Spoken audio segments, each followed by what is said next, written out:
Joan, por favor, pues, como habíamos dicho, por favor, pues si eres tan amable de... Sí, bueno, para mí es un honor presentarles al señor José Muelas Cerezuela, al que tuvimos el honor de conocer. Por lo menos yo lo conocí en la fiesta colegial del año pasado, al cual ya pude escuchar una jornada. Él, podemos decir que es experto prácticamente en derecho informático. Cuando aquí estábamos con los routers, ¿os acordáis de esos routers que ponías en el teléfono y si te llamaban no podías contestar? Pues cuando aquí estábamos por esto, que digamos la internet empezaba a llegar a las casas de todos, pues el señor Pepe Muelas ya en ese momento ya estaba batallando con pleitos en materia informática. Es decano del Ilustre Colegio de Abogados de Cartagena, ¿no? 6 años, me has comentado antes que estábamos comiendo, 6 años ya, y miembro también del Consejo, evidentemente, ¿no? Miembro electo del Consejo.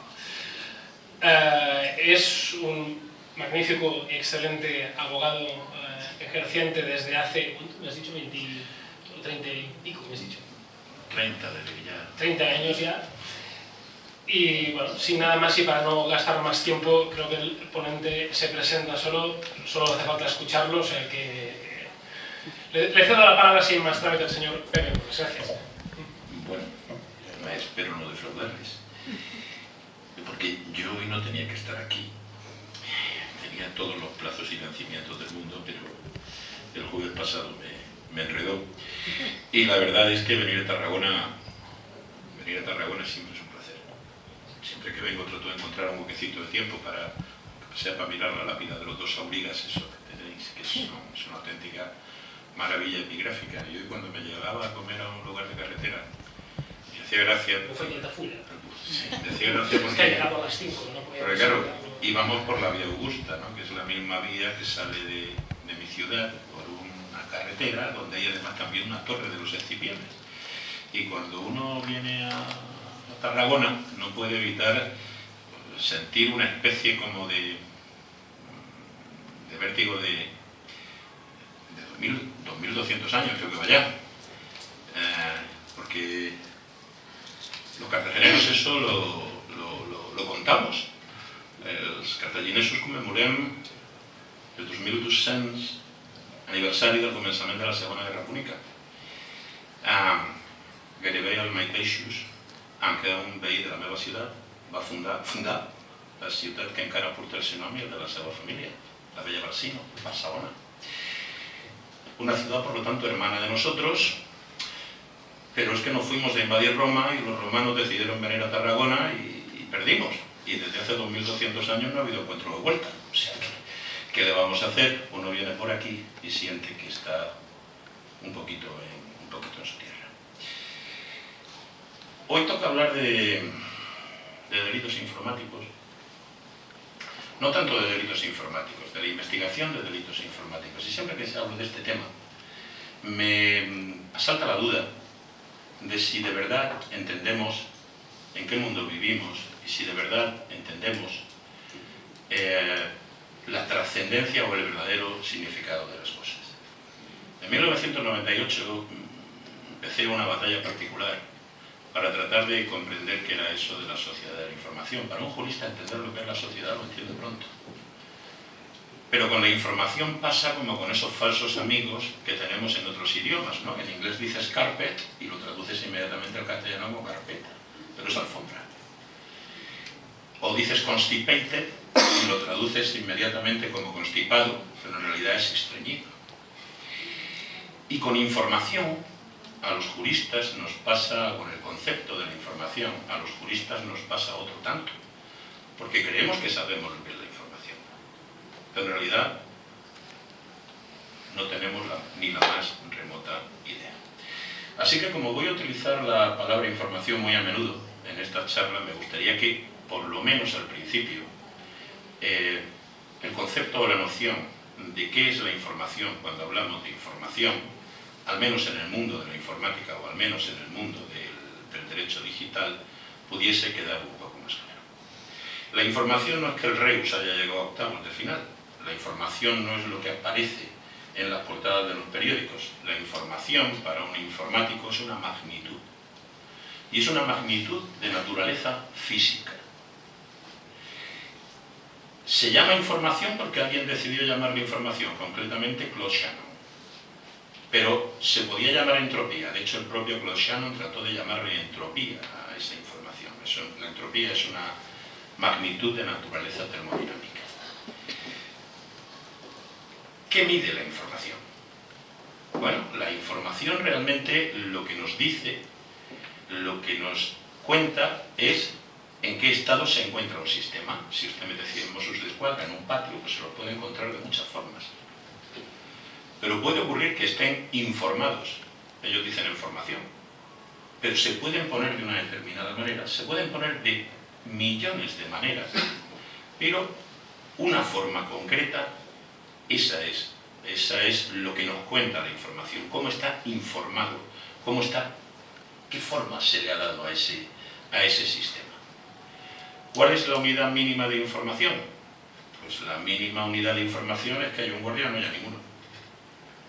Que haya un 1 o que haya un 0. Y eso es un bit.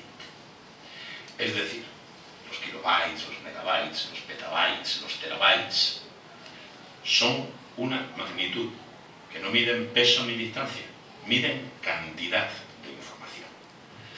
Y lo que circula a través de la red de Internet es eso, es esa magnitud, esa información que puede ser adherida a casi cualquier soporte, desde soportes físicos a soportes magnéticos, a soportes biológicos, cualquiera. Y se preguntarán ustedes, ¿y esto por qué no lo está contando? Bueno, se lo estoy contando porque en función de cómo entiendan ustedes, de la percepción profunda que tengan de lo que es la información, podrán comenzar a hacerse preguntas en relación a la regulación de la Ley 13/2015 que ahora veremos. En segundo lugar, ¿de qué red? ¿Qué es esto que nosotros conocemos como Internet? Bueno, sería 1950 cuando Claude Shannon, partiendo de las geniales intuiciones de un físico austriaco del 19, Ludwig Boltzmann, construye esto que se llama la teoría de la información y construye algoritmos para poder transmitir esa información, que puede tener sentido o puede no tener sentido. El ruido es información. Una pantalla de televisor en negro da los mismos kilobytes que una pantalla en blanco. El sentido es lo que le ponemos los seres humanos a la información, ¿correcto? Y, bueno, pues se sueña una determinada red. Fíjense, esto me gusta pensarlo. En 2001, Una odisea en el espacio, que es una película que se graba en 1968-69, los americanos están a punto de llegar a la Luna. Se prevé que en 2001 estaríamos en los confines de la galaxia, pero lo que no prevé es el advenimiento de Internet. Y sin embargo, ya desde 1960, desde los más tempranos 60, ya se estaba soñando esa red que interconectase el planeta y que permitiese transmitir información de un sitio a otro. De hecho, una empresa privada ya tenía la contrata, Volcker & Newman, que son los que, por encargo, obviamente, de ARPANET, son los que comienzan el desarrollo de los sistemas de transmisión de estos datos a través de los IECPMs, y bueno, una cosa que ya es interesante de leer cuál es la historia, pero eso lo pueden hacer perfectamente ustedes. ¿Cómo le damos sentido a la información? ¿Cómo transmitimos información a través de esa red? Bueno, pues lo primero que tenemos que hacer es establecer un protocolo. Aquí hemos establecido un protocolo, estamos hablando en castellano, yo podría hablar en latín y ustedes no me entenderían, y ustedes podrían hablarme en catalán y yo lo entendería con dificultad. O bueno, antes que ninguna otra cosa, para transmitir información de un sitio a otro necesitamos establecer un protocolo. ¿Qué protocolo usamos? Pues utilizamos el protocolo TCP/IP, Transfer Control Protocol / Internet Protocol. ¿Qué hace este cachivache? Pues este cachivache lo que nos hace es partirnos la información en trocitos, es como un fuente BIC, lo troceas en rodajas y a cada rodaja le pones el número del destinatario y le pones cuál es el número de orden en el salchichón. De esta forma, cuando el salchichón llega a destino en forma de rodajas, cada rodaja viaja por donde puede, pues el receptor lo único que tiene que hacer es ordenar las rodajas de chorizo en la misma forma que han sido troceadas, y así nos sale el Big Protocol, el Internet Protocol. ¿Quién conduce estos paquetes? Bueno, pues estos paquetes los conducen una serie de policías municipales que se llaman routers, que simplemente cuando les llega un paquete dicen: ¿usted a dónde va? Pues yo voy a tal sitio. Muy bien, vaya por aquí. Pero lo pueden ir mandando por caminos absolutamente distintos. Y finalmente, las direcciones de origen y destino es lo que se llama la dirección IP, la dirección Internet Protocol. Hasta ahora estábamos en una versión de direcciones IP, que son las que ustedes conocen, esas que se componen de 4 grupos de 3 números, y que cada dispositivo, cuando se conecta a la red de Internet, tiene una dirección IP, que no tiene por qué ser única, ¿vale? Puede ser una dirección IP única o fija, o puede ser una dirección IP dinámica o variable. Las direcciones IP se han gastado, ya no nos quedan más. Entonces, hace 2 años se aprobó un nuevo protocolo, IPv6, que genera tal cantidad de millones de direcciones IP que la evolución siguiente del mundo de Internet es lo que se llama el Internet de las cosas. Es decir, este micrófono tendrá su dirección IP, mis gafas tendrán su dirección IP, el anillo de casado tendrá su dirección IP, y mi señora, si yo estuviese casado, podría incluso verificar si me quito, si me pongo el anillo cuando salgo por la noche. Esto da una capacidad de control absolutamente enorme al Estado. Más que al Estado, a las empresas que controlan todo este tráfico de información en el mundo. Al Estado, naturalmente, para investigar la posible comisión de delitos, le interesa interceptar este tráfico. Y no solo al Estado. Le interesa también a Estados extranjeros interceptar las comunicaciones que pueden ser relevantes para ellos. ¿Y hay comunicaciones relevantes en justicia para los Estados extranjeros? No lo he hecho, pero háganlo ustedes. Yo lo hice con mi ciudad. Peiné los cables de Wikileaks, pregunté qué le interesaba a Washington de lo que ocurría en mi ciudad, y encontré que había 3 cables de naturaleza reservada. 2 de ellos eran perfectamente comprensibles, informaba del grado de preparación y cualificación técnica de 2 almirantes que estaban allí al mando de la flota, pero el tercero era sorprendente. El tercero informaba de que el juez de instrucción número 4 de Cartagena no estaba defendiendo debidamente los derechos de propiedad intelectual que importaban al país en un determinado caso de copia ilegal de videojuegos.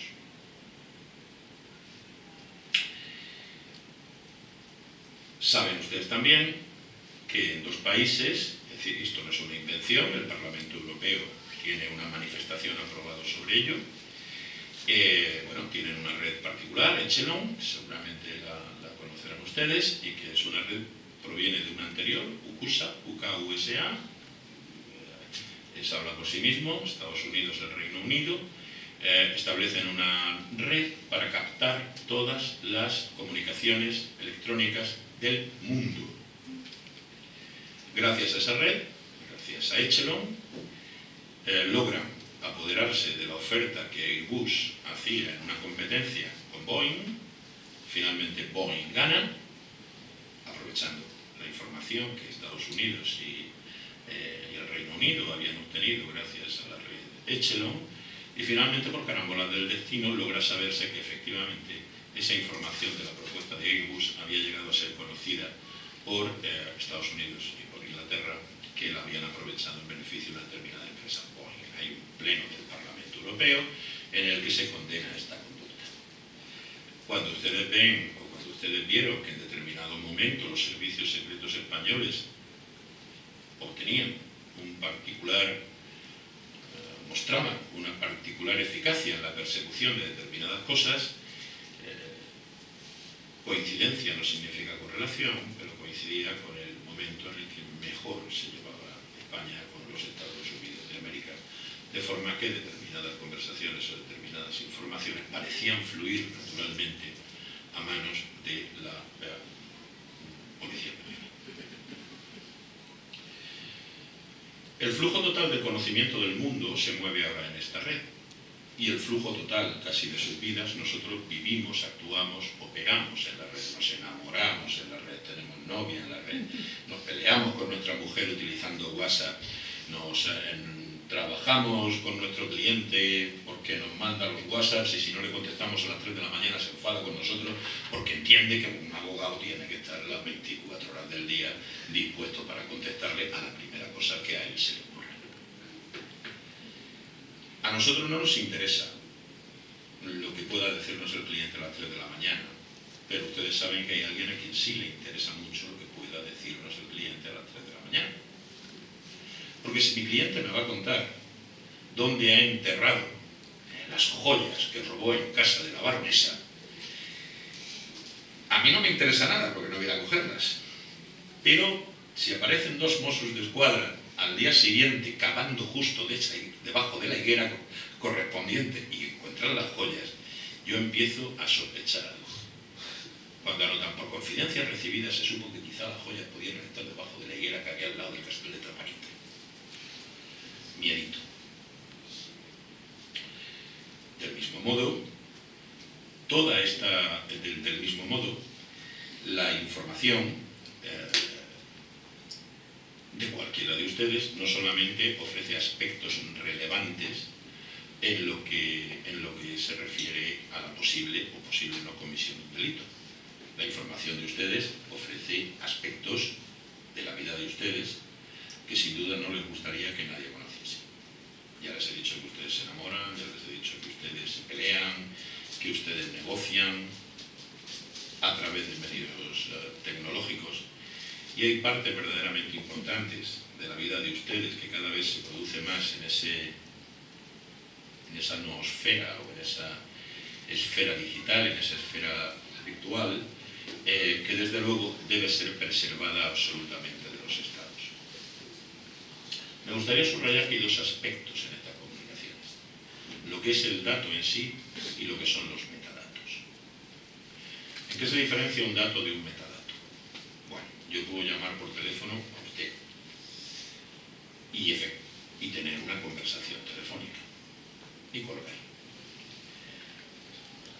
El contenido de la conversación telefónica son los datos.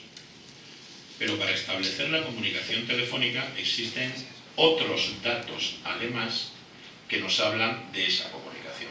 La hora a la que he llamado, el teléfono desde el que he llamado, a qué teléfono he llamado, cuánto tiempo ha durado la comunicación, y una inteligente gestión de esos metadatos nos puede dar lugar a que sepamos mucho a qué un policía bien entrenado o un delincuente bien entrenado pueda saber de usted mucho más de lo que usted se imagina. Recientemente ha sido derogada la directiva de retención de datos que dictó la Unión Europea. En virtud de la Ley de Servicios en la Sociedad de la Información, las operadoras tienen la obligación de guardar esos metadatos, aunque solo sea para su facturación, pero tienen la obligación de guardar esos metadatos durante 2 años. Y tienen la obligación de cedérsela a los cuerpos y fuerzas de seguridad del Estado cuando estos están investigando. Esto que parece relevante o irrelevante es extremadamente relevante ahora, porque si yo tengo los metadatos del WhatsApp de usted, es que casi ni necesito tener la conversación de lo que usted está hablando. Puedo llegar a saber quién es su novia, quién es su madre, si se ha quedado con la novia, si se ha quedado con la mujer, si efectivamente está en negocio con un determinado señor, voy a conocer su cartera entera de clientes, voy a saber cuál es el cliente al que más tiempo le dedica a usted, cuáles son sus conexiones, si está usted hablando con Panamá, si no está hablando con Panamá o con cualquier otro lugar que importe. Las obligaciones de guardar los metadatos que imponía esta directiva de retención de datos resultaron tan inaceptables para el Tribunal de Luxemburgo que decidió anular, derogar esta directiva. Incidentalmente, y aunque no importe mucho, aprovecho e introduzco aquí mi mensaje. Cuando el LexNet, creo que ustedes no tienen el disgusto de gozar de él, cuando el LexNet se nos piden centenares de metadatos y se encarga la custodia de los mismos no al Poder Judicial, sino al Poder Ejecutivo, estaríamos en la misma situación en la que el Tribunal tomó en cuenta para anular esa directiva de retención de datos. Vamos a lo que importa. Nuestra ley de enjuiciamiento civil, antigua como lo es, vuelve a regular los sistemas de la Ley 13/2015, decide renovar la forma en la que los cuerpos y fuerzas de seguridad del Estado y los jueces de instrucción pueden intervenir este tipo de comunicaciones que hemos descrito hasta ahora. Naturalmente no se olvida de las comunicaciones anteriores y vuelve a regular pues, la intervención de la correspondencia o la intervención de algo tan periclitado como el telégrafo, el telegrama. Yo creo que los telegramas, ya lo comentaba antes, solo los usamos los abogados para interrumpir prescripciones, porque básicamente ya no existen ni postes de telégrafo. Aquel código Morse y aquel sistema de transmisión hace mucho que desapareció. Usted cuando ahora manda un telegrama, correo se lo pasa por correo electrónico. Pero bueno, seguimos regulando la intervención de los telegramas. Los bancos también, para cogerlo. Algunos bancos también se usan, pero supongo que por la fehaciencia que el telegrama tiene. Es una comunicación que te genera fehaciencia, pero que generaría igual si dijéramos, oiga, voy a ponerle un correo electrónico intervenido por correos. Y con eso salvaría lo mismo. No me voy a detener en la intervención de la correspondencia, no me voy a entretener en la intervención de los telegramas, tampoco me voy a entretener demasiado en la intervención de las llamadas telefónicas, aunque este cachivache ya es mucho más que el teléfono. Este cachivache le está diciendo a mi operadora de telefonía que estoy en Tarragona, que estoy al lado de Carles, que voy a estar al lado de Carles durante 2 horas.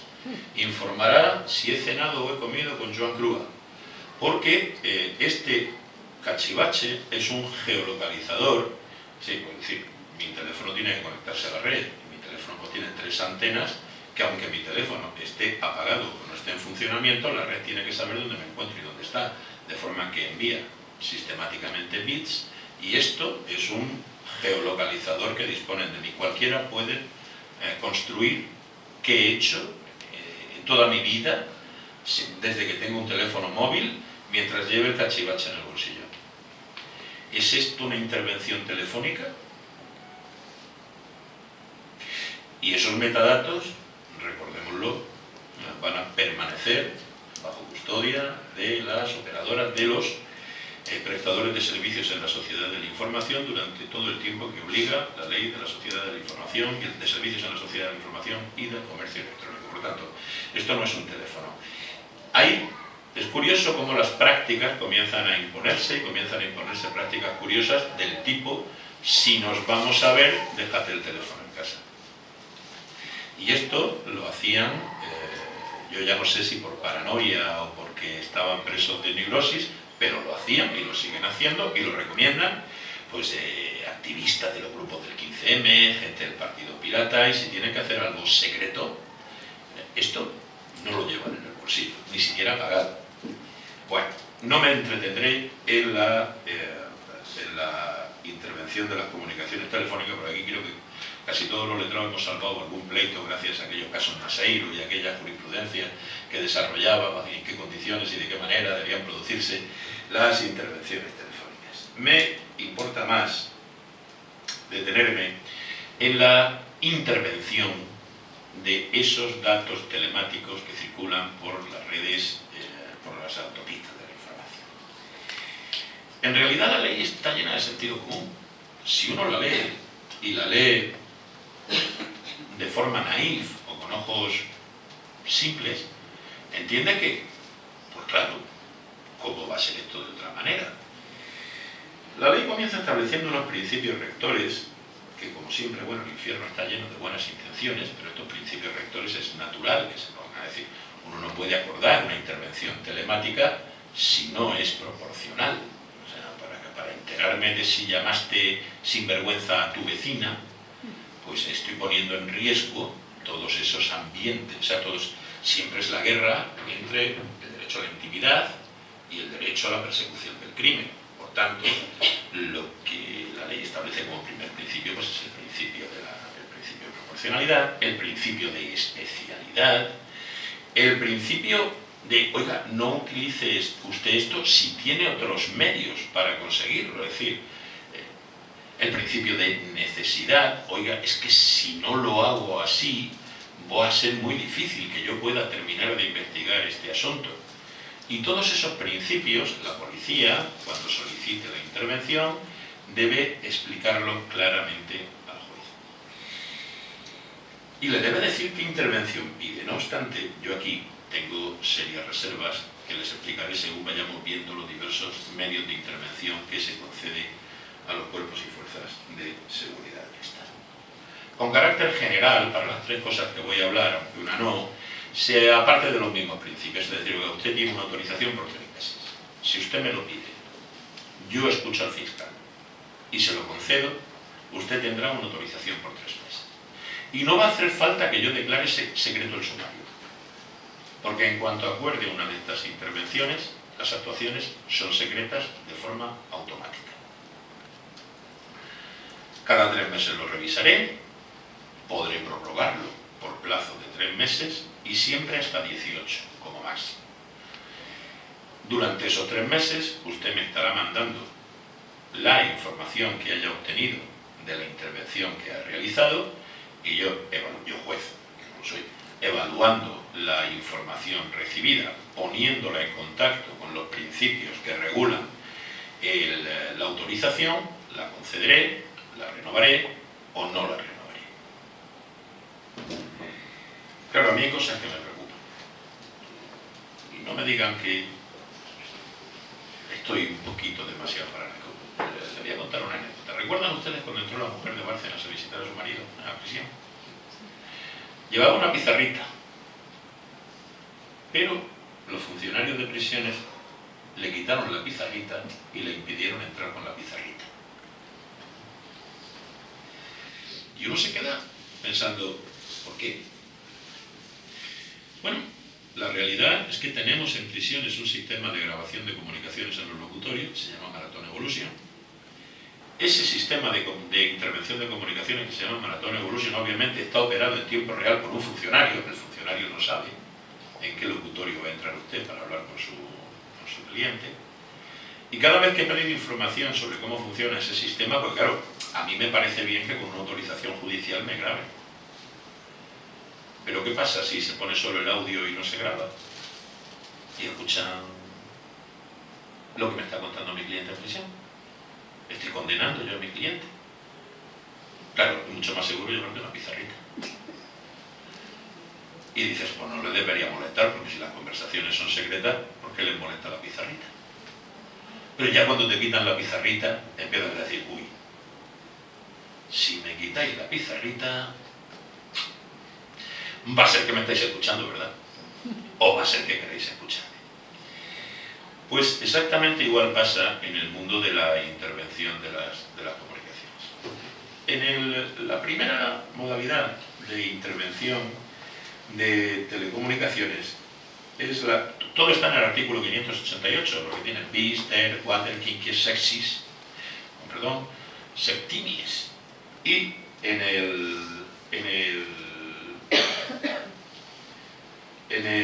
la intervención de las comunicaciones telemáticas se producen casi 3 novedades realmente importantes. Es decir, la policía puede intervenir la comunicación telemática. Vale, pero ¿qué comunicación? Porque si usted tiene un ordenador, a usted no solamente le están entrando informaciones relativas a lo que se pretende investigar. No solo le entran correos electrónicos, le están entrando páginas web, le están entrando ficheros, está usted descargando archivos, todos esos protocolos que ven ustedes arriba de la barrita del navegador cuando se ponen a trabajar, HTTP, Hypertext Transfer Protocol, si va a entrar una página web, FTP, si va a entrar un Files Transfer Protocol, y así sucesivamente. Internet. ¿Es lícita una autorización de intervención total de todas las comunicaciones o se debería especificar exactamente qué comunicaciones se quieren intervenir? Bueno,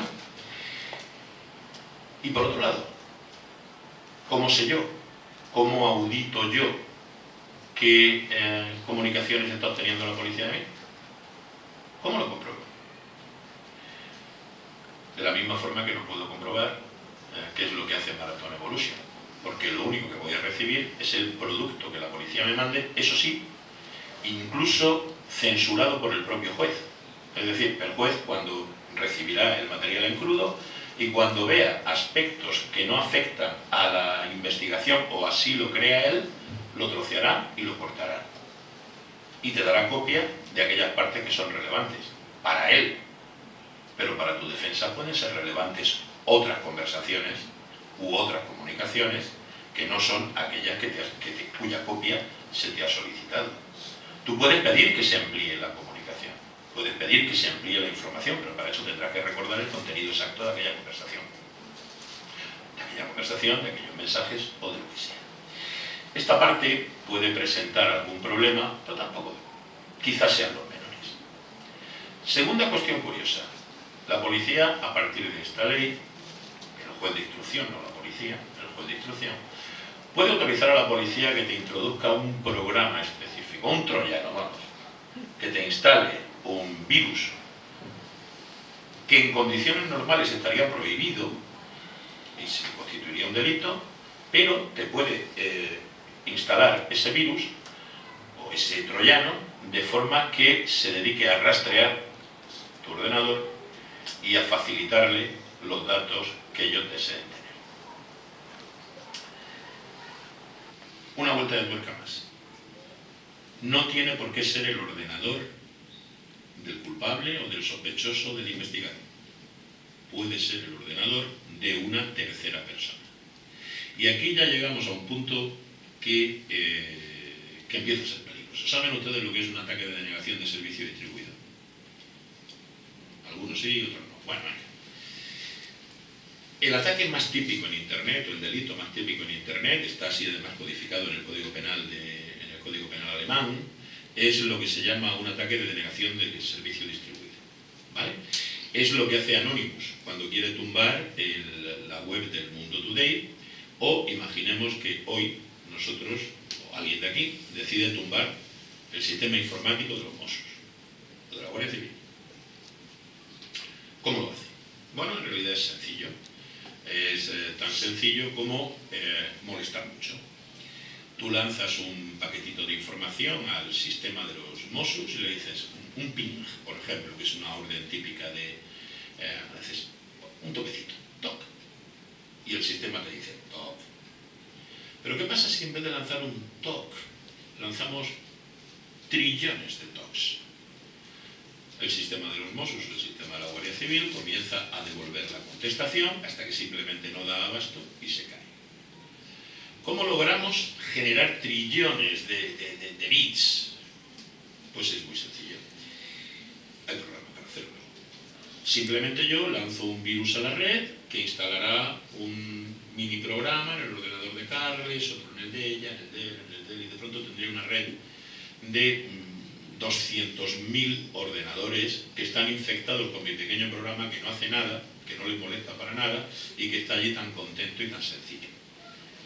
Pero al llegar el día 12 de octubre a las 3:59 minutos de la madrugada, esos 200.000 ordenadores comienzan a lanzar pings al ordenador que desean. El ataque es distribuido, no sale desde un ordenador. Los ordenadores que están atacando, sus dueños ni saben que su ordenador está haciendo eso, pero acabamos de tirar el ordenador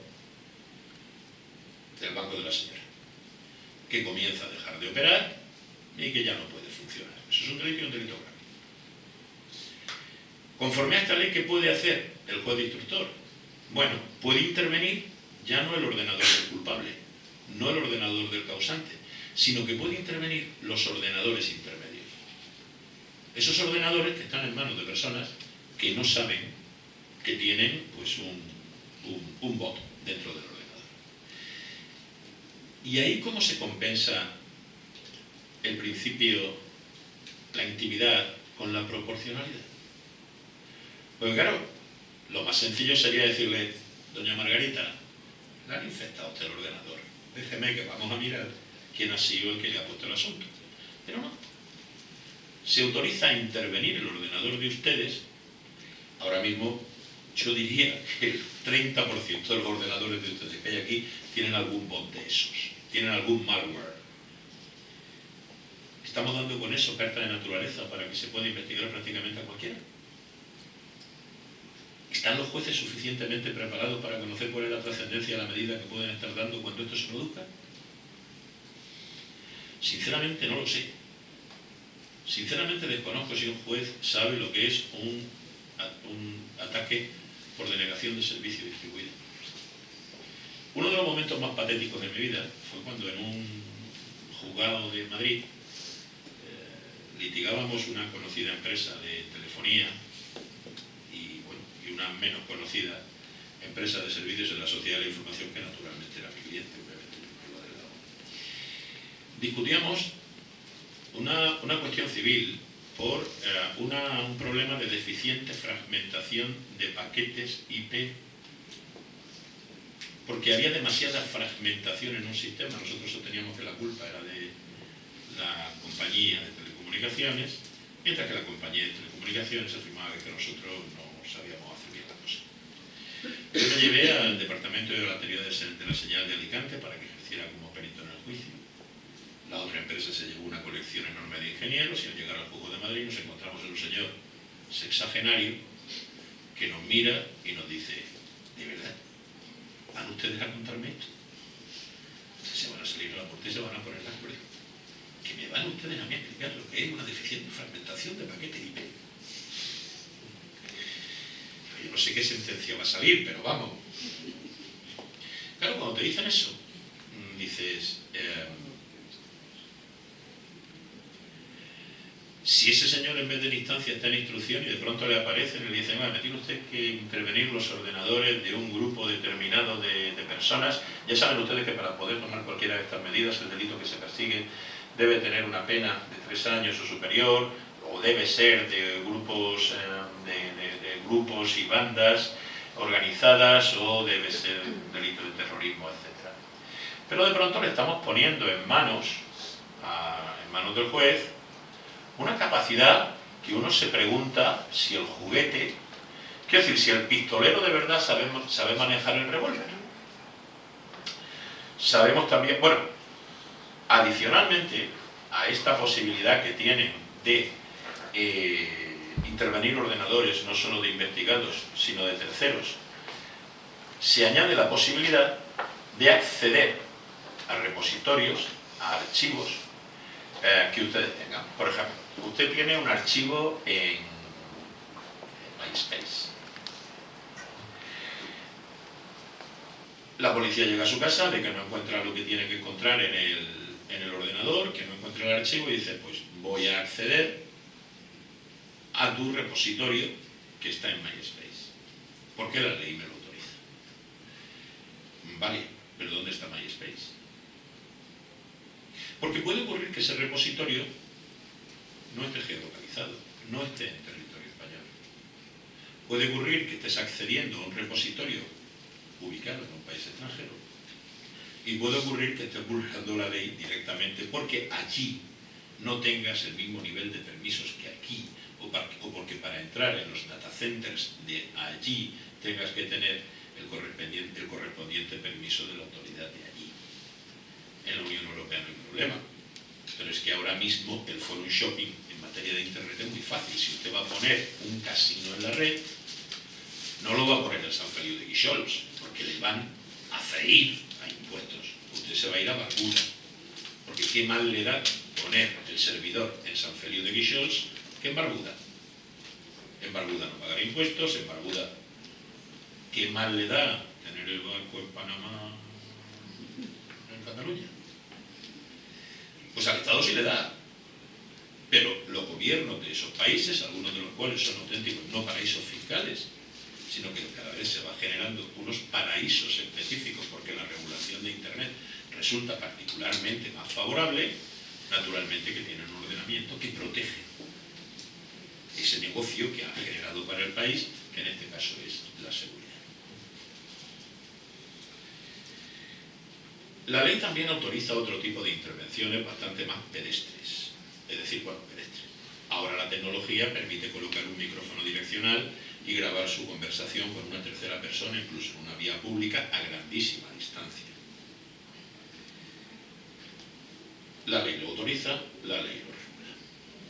También permite colocar localizadores, por ejemplo, en los coches, lo típico, se va a cometer un delito, no detienes al tipo, pero le colocas un localizador, una chicharra en el coche, de forma que puedas saber con quién va a verse, dónde va a interrogarse. En realidad eso ya lo podrían hacer si el tío no apaga el teléfono móvil, pero bueno, no importa demasiado. Ese punto también se regula. Y sin autorización judicial, en casos de urgencia. Y lo pueden hacer en casos de urgencia, sin autorización judicial, prácticamente en la totalidad de los casos de lo que he contado. Es decir, te lo pueden poner y en las primeras 24 horas ya le dirán al juez si han hecho bien o han hecho mal. Bueno, aparte se regula también los descubrimientos casuales. Cuando se reciben todos estos datos sobre la vida de ustedes, pues pueden aparecer datos de que ustedes pueden, a lo mejor no han hecho esto, pero han hecho otra cosa. Y a partir de ahí se regula el cómo se aprovechan esos conocimientos casuales, esos encuentros, etc. Pero por último me gustaría referirme a algo que sí que me preocupa particularmente a mí, sobre todo desde el tema que le costó la carrera al juez Garzón. El juez Garzón, muy erróneamente, creyó que la intervención de las comunicaciones entre su cliente y entre el acusado y el abogado del acusado se realizaba a través del sistema SITEL, y no era así. Las grabaciones se producían en prisión a través del sistema Maratón Evolución, como les he contado. La Unión Europea, al respecto de las relaciones de las comunicaciones de un abogado con el cliente y esa misma sentencia en España, nos dice que la comunicación del abogado con el cliente no solo tiene que ser secreta, sino que el abogado y el cliente tienen que tener la percepción y la seguridad de que el entorno donde se está produciendo esa conversación es secreto. Es decir, no basta con que me digan tranquilo que no te oigo. No, yo tengo que tener la percepción de que no estoy siendo escuchado. Sinceramente yo en prisión no la tengo. No la tengo. Sobre todo porque nadie nos explica el verdadero funcionamiento o cuáles son los controles o los protocolos de ese sistema Maratón Evolution. Pero es que además tampoco la tengo en este tipo de intervenciones informáticas. Yo creo que la abogacía debería dotarse de un sistema de comunicaciones, de una encriptación tal y de una fortaleza tal que pudiésemos estar absolutamente convencidos de que nuestras comunicaciones con nuestros clientes no les está costando la libertad a esos clientes. Porque al final este tipo de normas lo único que hacen es cazar a las presas fáciles, pero nunca a las difíciles. Verán ustedes. Ustedes pueden comunicar con su cliente utilizando pues, el correo electrónico y serán intervenidos con toda facilidad y sus mensajes perfectamente leídos. ¿Ustedes creen de verdad que las bandas internacionales importantes se comunican así? Todo Internet, toda la comunicación en Internet funciona protegida por un campo que es la criptografía, el cifrado. Las más grandes inversiones que están haciendo ahora los diversos estados es en encriptar las comunicaciones de forma que no puedan ser visualizadas por nadie. Grupos terroristas usaron en su momento pues, el Pretty Good Privacy y otros programas que les garantizaban que la policía o los servicios secretos de los diversos estados no podrían intervenir esas comunicaciones. Estados Unidos tomó medidas haciendo una lista de países a los cuales no podría suministrársele criptografía de determinada calidad, 126 bits, se tenían que limitar a 74 bits los países gamberros. ¿Por qué? Porque Estados Unidos ya disponía de la capacidad de desencriptar esos mensajes, por tanto cuidaba de que esa criptografía de la que España sí dispone no pudiesen disponer otros países que no conviniese. En este mundo, en esta caza, en este sitio donde la policía va a contar con unos coches importantes para perseguir a los ladrones de auténtico guante blanco tienen mejores coches que la policía. La persecución, pero eso ha pasado siempre, la persecución va a ser siempre de unos a otros. Quienes nunca tienen un buen coche solemos ser las personas normales. De forma que en este mundo de la investigación, o en este mundo de la persecución o intervención de las comunicaciones, quienes resultan más débiles o quienes resultan más vulnerables a este tipo de intrusiones son siempre aquellas personas cuya formación es menor o cuyos medios no son todos los sofisticados que deberían ser. Yo entiendo que los abogados deberíamos hacer un esfuerzo muy particular por dotarnos de unas medidas de seguridad frente a la posibilidad de intrusiones que además están justificadas por el contenido de estas sentencias que les he dicho. Concretamente lean esta última de la que le cuesta el puesto al juez Garzón, en el sentido de que tenemos derecho no solo a comunicar el secreto, sino que tenemos derecho a percibir que el entorno en el que comunicamos es secreto. Y yo no puedo percibir eso cuando sé que estoy hablando con mi cliente a través de artilugios que están intervenidos o que son susceptibles de intervenir